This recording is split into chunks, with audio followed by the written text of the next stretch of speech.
আজকে আমরা এই ভিডিওটির ৪ নাম্বার এপিসোড এক্সপ্লেন করব। যারা আগের এপিসোডগুলো দেখোনি তারা এখনই দেখে আসো। এপিসোডগুলো আমার চ্যানেলে পেয়ে যাবে। এছাড়াও আমি লিংক কমেন্ট বক্সে দিয়ে দেব। তাহলে চলো আর কথা না বাড়িয়ে আজকের ভিডিওটি শুরু করা যাক। ভিডিওর শুরুতে আমরা দেখি তাদের মধ্যে হঠাৎ মারামারি শুরু হয়ে গেল। কিছুক্ষণ পর আরও ২টা দানব এসে যোগ দিল। তখন তারা শিকারীর কথা পুরো ভুলে গিয়ে একে অপরের ওপর ঝাঁপিয়ে পড়ল।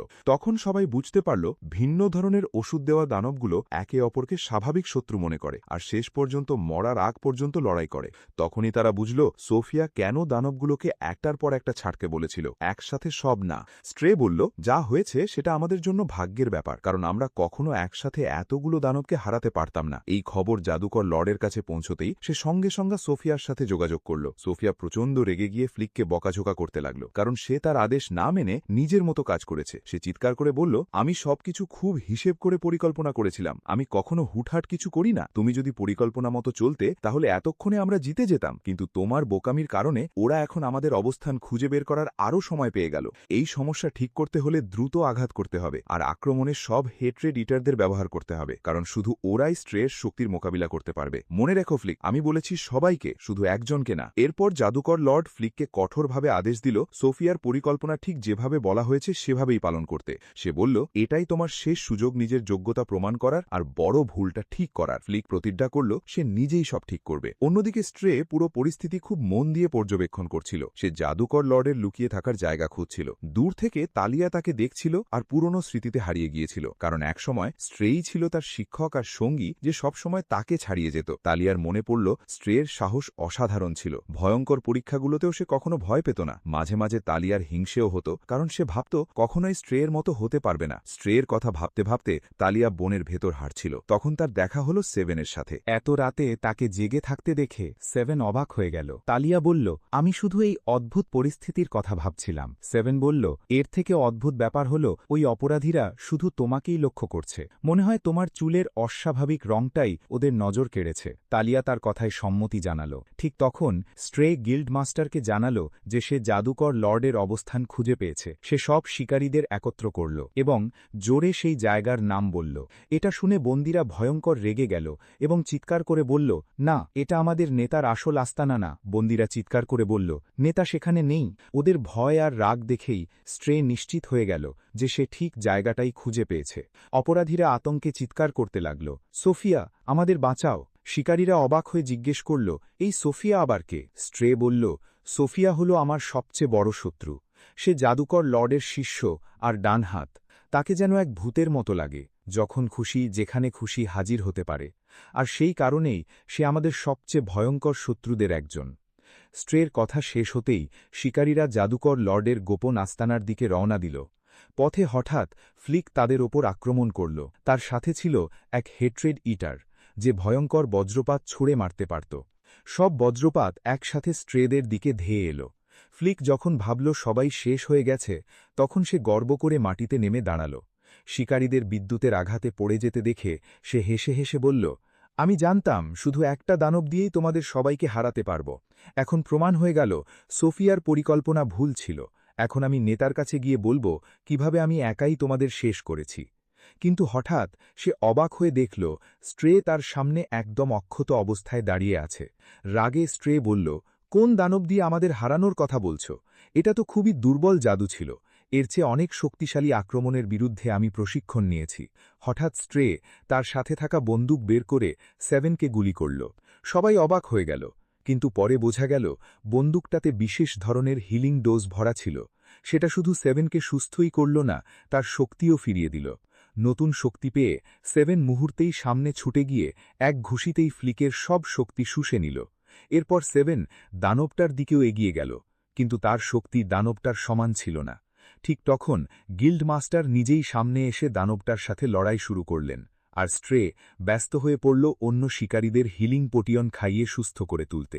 সবাই সুস্থ হয়ে উঠতেই তারা আবার দ্রুত জাদুকর লর্ডের আস্তানার দিকে রওনা দিল, যাতে সে পালানোর সুযোগ না পায়। অবশেষে তারা ঠিক সময়েই সেখানে পৌঁছে গেল। তারপর আক্রমণের পরিকল্পনা করতে লাগলো আর ঠিক করল কে আগে ভেতরে ঢুকবে। অন্যদিকে ক্রেও অবশেষে তার সঙ্গী শিকারীদের কাছে যাওয়ার সিদ্ধান্ত নিল। তবে এটা তার নিজের ইচ্ছায় হয়নি, কারণ সত্যি বলতে সব বিপদ কেটে না যাওয়া পর্যন্ত সে যেতে চাইছিল না। কিন্তু লিজ বারবার জোর করতে থাকায় আর তাকে সব সবসময় রক্ষা করার প্রতিশ্রুতি দেওয়ায় শেষ পর্যন্ত সে রাজি হতে বাধ্য হল। ক্রে, লিজ আর টিনোকে সাথে নিয়ে সেই জায়গায় পৌঁছালো যেখানে বজ্রপাত হয়েছিল। লিজ আত্মবিশ্বাসের সাথে বলল, এই আঘাত খুব দুর্বল ছিল, নিশ্চয়ই কারো কোনো ক্ষতি হয়নি। কিন্তু টিনোর মনে অন্যরকম অনুভূতি হচ্ছিল। তার মনে হলো আঘাতটা অনেক শক্তিশালী ছিল আর এখানে ভয়ঙ্কর কিছু ঘটেছে। অন্যদিকে ফ্লিকের ঘটনার খবর যখন জাদুকর লর্ডের কাছে পৌঁছালো তখন সে প্রচণ্ড রেগে আর হতাশ হয়ে বলল, ফ্লিক সব সময়ই একটা বোকা। এরপর সে সিদ্ধান্ত নিল তার শেষ আর সবচেয়ে ভয়ঙ্কর অস্ত্র ব্যবহার করবে, যাতে শিকারীদের ধ্বংস করে নিজেকে বাঁচাতে পারে। সে তাদের গবেষণার সবচেয়ে শক্তিশালী সৃষ্টি সক্রিয় করল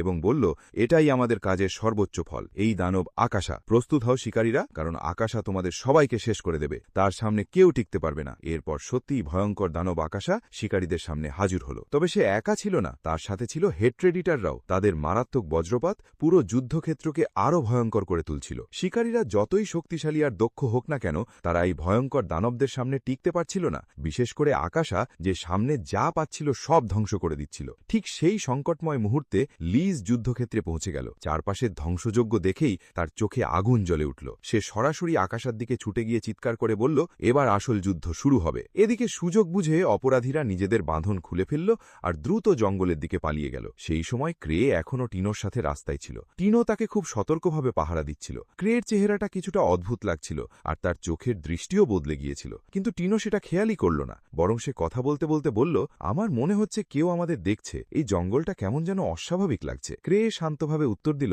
এটা স্বাভাবিক টিনো, আমরা তো জঙ্গলে একা নয়। আশেপাশে অনেক পশু পাখি আর অন্য প্রাণী থাকতেই পারে, তাই তাদের উপস্থিতি টের পাওয়া অস্বাভাবিক কিছু না। আর তুমি তো জানো আমি শান্তি পছন্দ করি, তাই ওদের বিরক্ত না করেই চলো আমরা আমাদের পথেই এগিয়ে যাই। আসলে অপরাধীরা সত্যি গাছের আড়ালে লুকিয়ে তাদের দেখছিল, আর ক্রের কথা শুনে তারা ভাবল সে ইচ্ছা করেই তাদের পালাতে দিয়েছে, যাতে পরে ফাঁদ পেতে ধরে ফেলতে পারে। এদিকে ক্রের চোখ ঝাপসা দেখছিল বলে সে টিনোকে সামনে হাঁটতে বলল আর নিজে তার পেছনে চলতে লাগলো। একই সময় যুদ্ধক্ষেত্রে ভয়ঙ্কর লড়াই চলছিল, বিশেষ করে আকাশা আর লিজের মধ্যে। লিজ এমন একজন ছিল যে যাই হোক কখনো হার মানত না, তাই সে নিজের সব শক্তি দিয়ে আকাশার বিরুদ্ধে লড়ছিল। আকাশা তার আঘাতে কোনো প্রভাব না পড়ায় লিজ আরও রেগে গিয়ে শক্তি বাড়াতে লাগলো। 1 মিনিটের মধ্যেই সে ডজনের পর ডজন আঘাত করল, কিন্তু তারপরেও আকাশার শরীরে সামান্য দুর্বলতাও দেখা গেল না, বরং সে পাল্টা আঘাত করে লিজের পায়ে আঘাত করল। এটাই ছিল প্রথমবার যখন লিজ যুদ্ধে আহত হল, আর এতে সে ভীষণ রেগে গেল। ঠিক তখন স্ট্রাইড তাকে শান্ত করার চেষ্টা করে বলল, থামো লিজ, আমরা ওকে হারানোর অন্য উপায় বের করব। কিন্তু লিজ রাগের সাথে চিৎকার করে বলল, আমি তোমাদের মতো দুর্বল না, এই দানবকে আমি নিজেই শেষ করব। ঠিক সেই মুহূর্তে টিনোকে সাথে নিয়ে ক্রে সেখানে পৌঁছল। স্ট্রে বলল, এবার যুদ্ধ শেষ হবে। কিন্তু লিজ আফসোস করে বলল, দুর্ভাগ্য, সময় শেষ হয়ে গেছে। আমি চেয়েছিলাম ক্রে আসার আগেই এই দানবটাকে মেরে ফেলতে, যাতে কোনো বিপদ কখনো তার কাছে পৌঁছতে না পারে। এরপর আকাশা যখন ক্রেকে দেখল তখন সে সরাসরি তার দিকে ঝাঁপিয়ে পড়ল, যেন এতক্ষণ যা কিছু করছিল সবই শুধু সময় নষ্ট, কারণ তার আসল লক্ষ্য ছিল শুধু ক্রেকে ধ্বংস করা। আকাশা ক্রের কাছে পৌঁছানোর আগেই সবাই আতঙ্কে জমে গেল। টিনো এক মুহূর্ত দেরি না করে সামনে দাঁড়িয়ে গেল, নিজের জীবন দিয়েও ক্রেকে বাঁচানোর জন্য প্রস্তুত হয়ে। কিন্তু তখন এমন কিছু ঘটল যা দেখে সবাই অবাক হয়ে গেল। হঠাৎ চারদিকে এক অদ্ভুত শক্তি ছড়িয়ে পড়ল, আর সেই শক্তির কারণে আকাশা ক্রের কাছে পৌঁছানোর আগেই থেমে গেল। শুধু তাই না, মুহূর্তের মধ্যে সে বজ্রপাতের মতো ছিটকে গিয়ে পেছনের দেয়ালে আছড়ে পড়ল, তারপর একদম নিস্তেজ হয়ে মাটিতে পড়ে রইল। এই দৃশ্য দেখে সবাই অবাক হয়ে গেল, কারণ ক্রের শক্তি আকাশাকে তার পূর্ণ শক্তির অবস্থাতেই এক আঘাত ছাড়াই হারিয়ে দিল। স্ট্রে যখন বলেছিল এবার যুদ্ধ শেষ হবে, তখন সে আসলে এটাই বুঝিয়েছিল। আকাশা হারার পর শিকারীরা অবশেষে জাদুকর মাস্টারের আস্তানায় ঢুকতে পারল, কিন্তু যেমনটা আশা করা হয়েছিল সেখানে গিয়ে তারা দেখল জাদুকর রড আর তার সৈন্যরা আগেই পালিয়ে গেছে। সেদিনের ঘটনা সেখানেই শেষ হল। পরের দিনও শিকারীরা একই জায়গায় ক্যাম্প করে থাকল। সেখানে গিল্ড মাস্টার 7-এর সাথে কথা বলতে বলতে বললেন, গতকাল কি হয়েছিল দেখেছ? ক্রে কিভাবে এক মুহূর্তেই ওই দানবটাকে হারিয়ে দিল। 7 উত্তর দিল, হ্যাঁ আমি সব দেখেছি, কিন্তু সবচেয়ে অদ্ভুত ব্যাপার হলো ক্রে তো তাকে ছুঁয়েও দেখেনি। তাহলে এত দূর থেকে সে কিভাবে নিজের শক্তি ব্যবহার করল? তবে গিল্ড মাস্টার তার কথায় বেশি গুরুত্ব দিলেন না, কারণ তিনি আগেই জানতেন ক্রের কোনো সীমা নেই। অন্যদিকে স্ট্রে ক্রের পাশে বসে বলল, তোমার শক্তি সত্যি অবিশ্বাস্য ক্রে, তুমি আমাদের সবাইকে ওই দানবটার হাত থেকে বাঁচিয়েছ, এজন্য আমরা তোমার কাছে অনেক কৃতজ্ঞ। আমরা দুঃখিত যে তোমাকে ছাড়া মিশন শেষ করতে পারিনি, কিন্তু এখন তুমি বিশ্রাম নিতে পারো। আমি তোমার বদলে এই মিশন চালিয়ে যাব, আর আমি কথা দিচ্ছি এবার আমি নিজ হাতে জাদুকর মাস্টারকে ধরব এবং আর কখনো পালাতে দেব না। অবশ্য ক্রে তাতে রাজি হয়ে গেল, কারণ সত্যি বলতে এই মিশন নিয়ে তার খুব একটা আগ্রহ ছিল না। তার কাছে সবচেয়ে গুরুত্বপূর্ণ ছিল নিরাপদে থাকা, আর আগের রাতে সে কিভাবে আকাশাকে হারিয়েছিল